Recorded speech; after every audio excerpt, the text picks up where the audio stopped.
The Old Curiosity Shop by Charles Dickens. Chapter 72. When the morning came, and they could speak more calmly on the subject of their grief, they heard how her life had closed. She had been dead 2 days. They were all about her at the time, knowing that the end was drawing on. She died soon after daybreak. They had read and talked to her in the earlier portion of the night, but as the hours crept on, she sunk to sleep. They could tell, by what she faintly uttered in her dreams, that they were of her journeyings with the old man. They were of no painful scenes, but of people who had helped and used them kindly, for she often said, "God bless you," with great fervour. Waking, she never wandered in her mind but once, and that was a beautiful music which she said was in the air. God knows, it may have been. Opening her eyes at last from a very quiet sleep, she begged that they would kiss her once again. That done, she turned to the old man with a lovely smile upon her face, such, they said, as they had never seen, and never could forget, and clung with both her arms about his neck.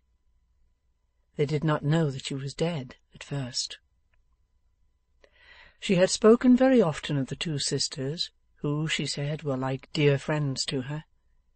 She wished they could be told how much she thought about them, and how she had watched them as they walked together by the river side at night.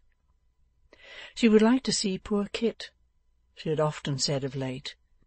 She wished there was somebody to take her love to Kit, and even then she never thought or spoke about him, but with something of her old, clear, merry laugh.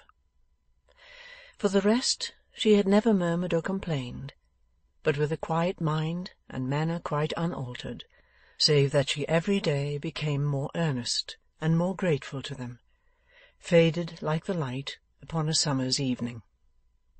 The child, who had been her little friend, came there almost as soon as it was day, with an offering of dried flowers, which he begged them to lay upon her breast. It was he who had come to the window overnight and spoken to the sexton, and they saw in the snow traces of small feet where he had been lingering near the room in which she lay, before he went to bed. He had a fancy, it seemed, that they had left her there alone, and could not bear the thought.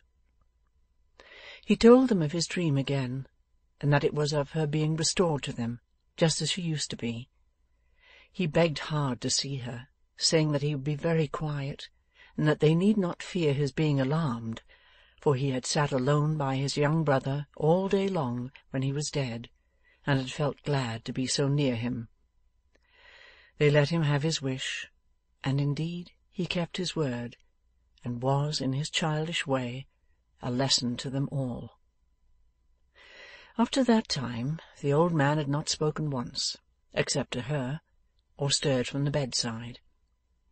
But when he saw her little favourite, he was moved, as they had not seen him yet, and made as though he would have him come nearer. Then, pointing to the bed, he burst into tears for the first time, and they who stood by, knowing that the sight of this child had done him good, left them alone together.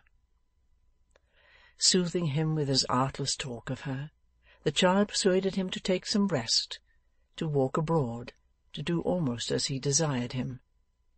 And when the day came on which must remove her in her earthly shape from earthly eyes for ever, he led him away, that he might not know when she was taken from him.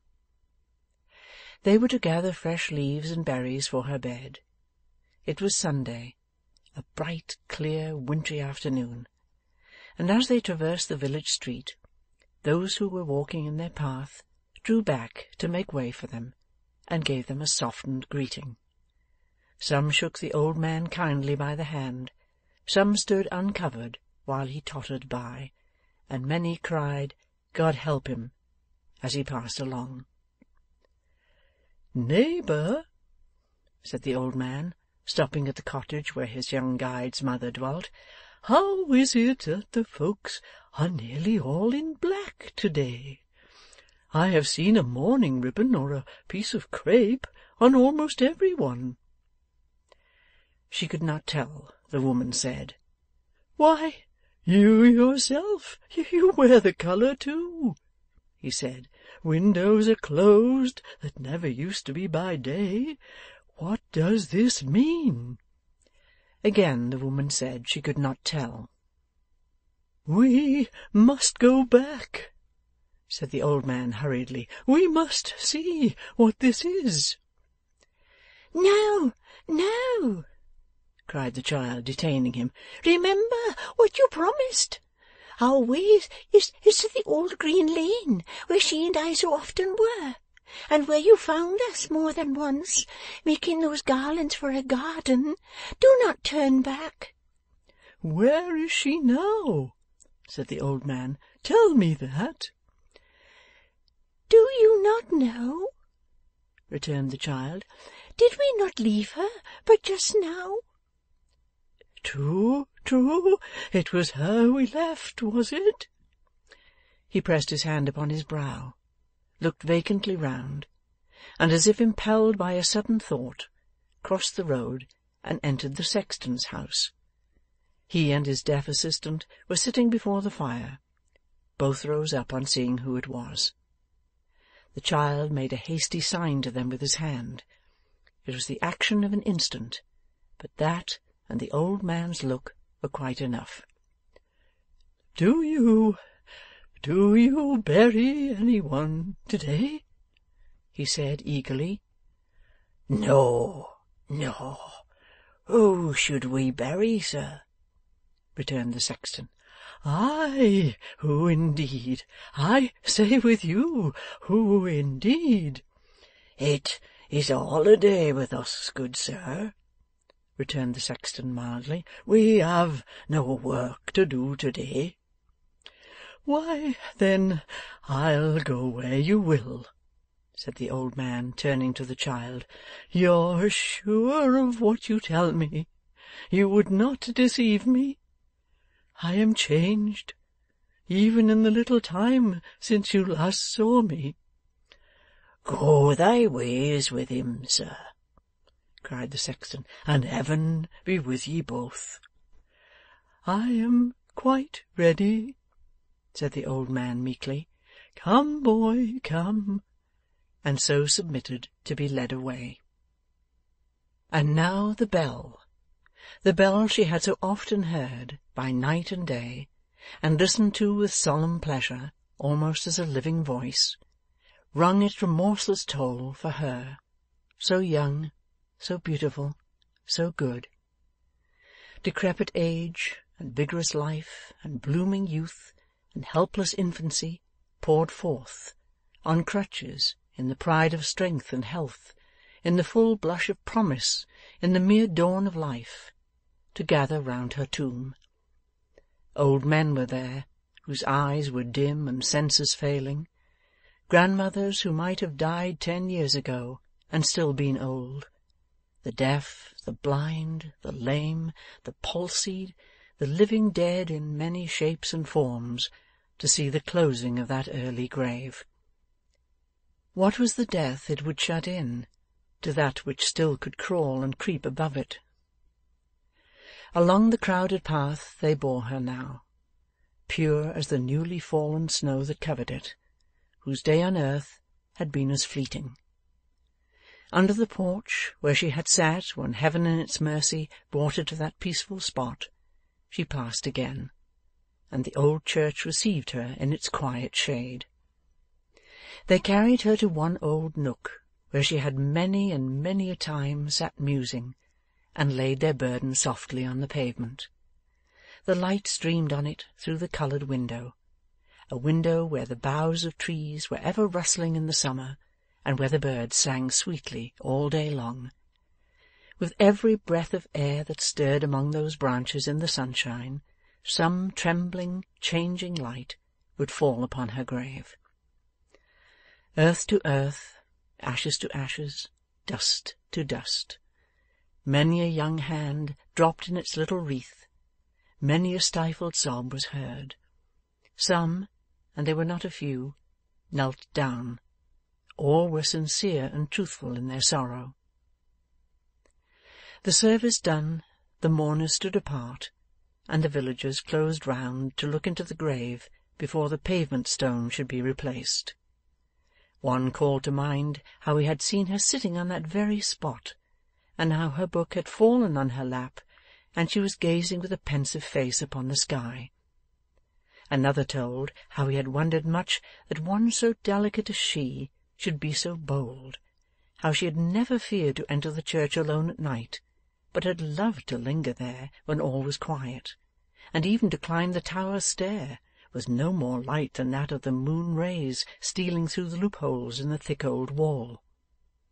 A whisper went about among the oldest, that she had seen and talked with angels, and when they called to mind how she had looked and spoken, and her early death, some thought it might be so indeed. Thus, coming to the grave in little knots, and glancing down, and giving place to others, and falling off in whispering groups of 3 or 4, the church was cleared in time, of all but the sexton and the mourning friends. They saw the vault covered, and the stone fixed down. Then, when the dusk of evening had come on, and not a sound disturbed the sacred stillness of the place, when the bright moon poured in her light on tomb and monument, on pillar, wall, and arch, and most of all, it seemed to them, upon her quiet grave. In that calm time, when outward things and inward thoughts teem with assurances of immortality, and worldly hopes and fears are humbled in the dust before them, then, with tranquil and submissive hearts, they turned away, and left the child with God. Oh, it is hard to take to heart the lesson that such deaths will teach, but let no man reject it, for it is one that all must learn, and is a mighty universal truth. When death strikes down the innocent and young, for every fragile form from which he lets the panting spirit free, 100 virtues rise, in shapes of mercy, charity, and love, to walk the world and bless it. Of every tear that sorrowing mortals shed on such green graves, some good is born, some gentler nature comes. In the destroyer's steps there spring up bright creations that defy his power, and his dark path becomes a way of light to heaven. It was late when the old man came home. The boy had led him to his own dwelling, under some pretence, on their way back, and, rendered drowsy by his long ramble and late want of rest, he had sunk into a deep sleep by the fireside. He was perfectly exhausted, and they were careful not to rouse him. The slumber held him a long time, and when he at length awoke, the moon was shining. The younger brother, uneasy at his protracted absence, was watching at the door for his coming, when he appeared in the pathway with his little guide. He advanced to meet them, and tenderly obliging the old man to lean upon his arm, conducted him with slow and trembling steps towards the house. He repaired to her chamber straight. Not finding what he had left there, he returned with distracted looks to the room in which they were assembled. From that he rushed into the schoolmaster's cottage, calling her name. They followed close upon him, and when he had vainly searched it, brought him home. With such persuasive words as pity and affection could suggest, they prevailed upon him to sit among them and hear what they should tell him. Then, endeavouring by every little artifice to prepare his mind for what must come, and dwelling with many fervent words upon the happy lot to which he had been removed, they told him at last the truth. The moment it had passed their lips, he fell down among them like a murdered man.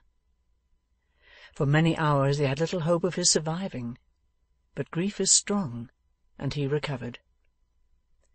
If there be any who have never known the blank that follows death, the weary void, the sense of desolation that will come upon the strongest minds, when something familiar and beloved is missed at every turn, the connection between inanimate and senseless things and the object of recollection, when every household god becomes a monument, and every room a grave. If there be any who have not known this, and proved it by their own experience, they can never faintly guess how, for many days, the old man pined and moped away the time, and wandered here and there as seeking something, and had no comfort. Whatever power of thought or memory he retained was all bound up in her. He never understood, or seemed to care to understand, about his brother. To every endearment and attention he continued listless. If they spoke to him on this or any other theme, save one, he would hear them patiently for a while, then turn away, and go on seeking as before. On that one theme, which was in his and all their minds, it was impossible to touch. Dead. He could not hear or bear the word. The slightest hint of it would throw him into a paroxysm, like that he had when it was first spoken. In what hope he lived, no man could tell, but that he had some hope of finding her again, some faint and shadowy hope, deferred from day to day, and making him from day to day more sick and sore at heart, was plain to all. They bethought them of a removal from the scene of this last sorrow, of trying whether change of place would rouse or cheer him. His brother sought the advice of those who were accounted skilful in such matters, and they came and saw him. Some of the number stayed upon the spot, conversed with him when he would converse, and watched him as he wandered up and down, alone and silent. Move him where they might, they said, he would ever seek to get back there. His mind would run upon that spot. If they confined him closely, and kept a strict guard upon him, they might hold him prisoner, but if he could by any means escape, he would surely wander back to that place, or die upon the road. The boy, to whom he had submitted at first, had no longer any influence with him. At times he would suffer the child to walk by his side, or would even take such notice of his presence as giving him his hand, or would stop to kiss his cheek, or pat him on the head.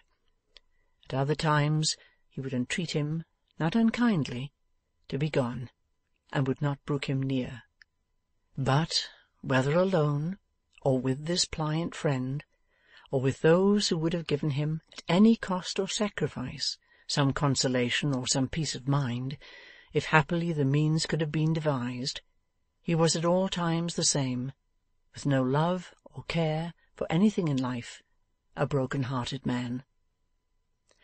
At length they found one day that he had risen early, and, with his knapsack on his back, his staff in hand, her own straw hat, and little basket full of such things as she had been used to carry, was gone.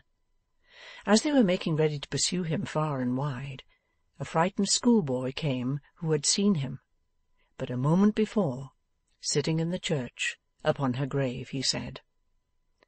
They hastened there, and going softly to the door, espied him in the attitude of one who waited patiently. They did not disturb him then, but kept a watch upon him all that day. When it grew quite dark, he rose and returned home, and went to bed, murmuring to himself, "She will come to-morrow." Upon the morrow he was there again, from sunrise until night, and still at night he laid him down to rest, and murmured, "She will come to-morrow." And thenceforth, every day, and all day long, he waited at her grave for her. How many pictures of new journeys over pleasant country, of resting places under the free broad sky, of rambles in the fields and woods and paths not often trodden, how many tones of that one well-remembered voice, how many glimpses of the form, the fluttering dress, the hair that waved so gaily in the wind, how many visions of what had been, and what he hoped was yet to be, rose up before him in the old, dull, silent church. He never told them what he thought, or where he went. He would sit with them at night, pondering with a secret satisfaction, they could see, upon the flight that he and she would take before night came again. And still they would hear him whisper in his prayers, "Lord, let her come to-morrow." The last time was on a genial day in spring. He did not return at the usual hour, and they went to seek him. He was lying dead upon the stone. They laid him by the side of her whom he had loved so well, and, in the church where they had often prayed and mused and lingered hand in hand, the child and the old man slept together. End of chapter 72.